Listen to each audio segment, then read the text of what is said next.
Moving into our next segment, we have James Rosen. We finally got his name, folks, thanks to all of you in the comment section. I do read the comments.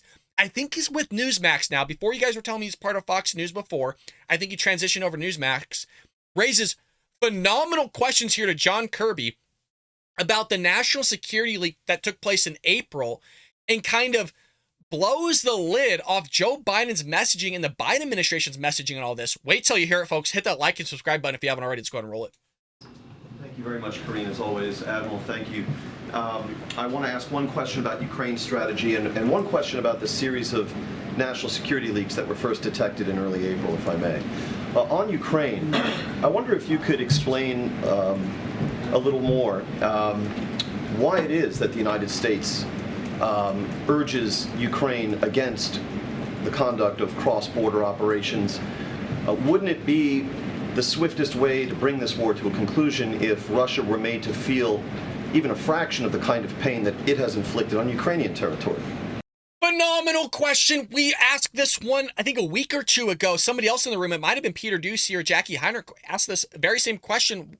Why can't the Ukrainians basically hit Russia in their homeland, their home territory? Great question here. Let's hear the response. We have been pretty consistent about this, James. We don't. The rationale is what I'm asking. We've been consistent about the rationale too. I think we can all agree, no matter where you stand on the war in Ukraine, that having it escalate to be exactly what Putin has claimed it to be from the beginning, a fight against the West versus Russia, or United States versus Russia, or NATO versus Russia, is not good for anybody. It's certainly not good for the Ukrainian people. It's not good for our European allies and partners. It's not good for the Russian people.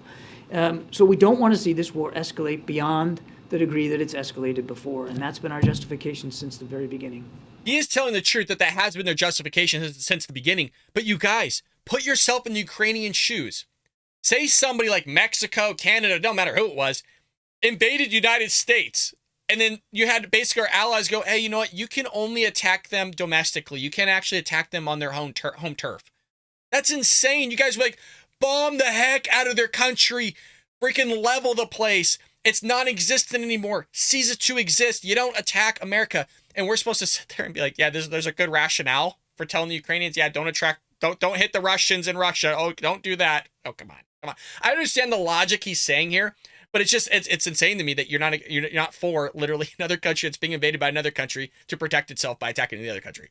On the national security leaks, I wonder if you have today any better sense of how damaging to national security they were. I ask this because I was struck by the divergence, if you will, in your comments and those from President Biden on the subject. You came to this room and you pleaded with all of us not to publish this material, even if we came into possession of it, presumably because of the damage it would cause. And in fact, even in court filings, in the ongoing prosecution, federal prosecutors are referring to the great damage caused and the potential for greater damage.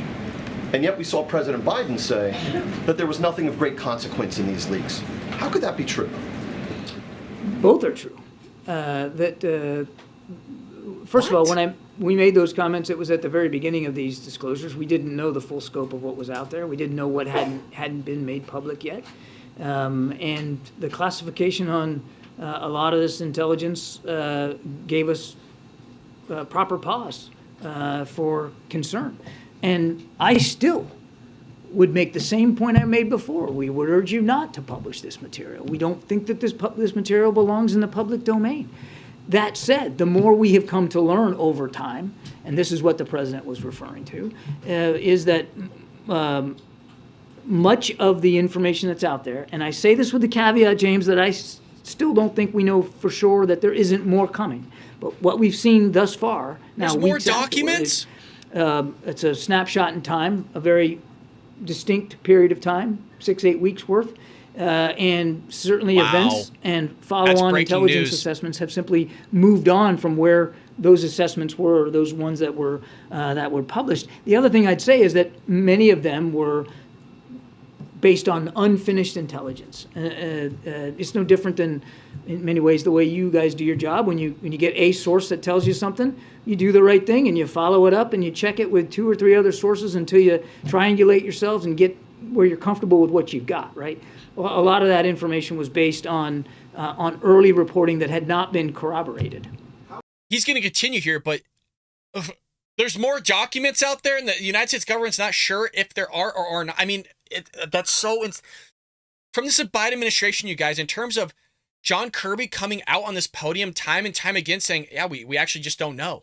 From classified documents to leaked documents here to unidentified flying objects being shot out of the sky, not being able to find them, not knowing what type of surveillance was conducted on them. I mean, the amount of times we've heard our government stand on that podium and say they literally don't know anything is actually head spinning. It makes me a little bit worried in terms of how is our United States military actually functioning? What's going on with their counterintelligence?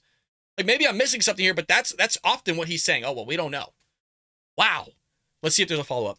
How can you tell us that you are not sure that there isn't more material coming? You have not turned off this spigot, even with the arrest of this airman?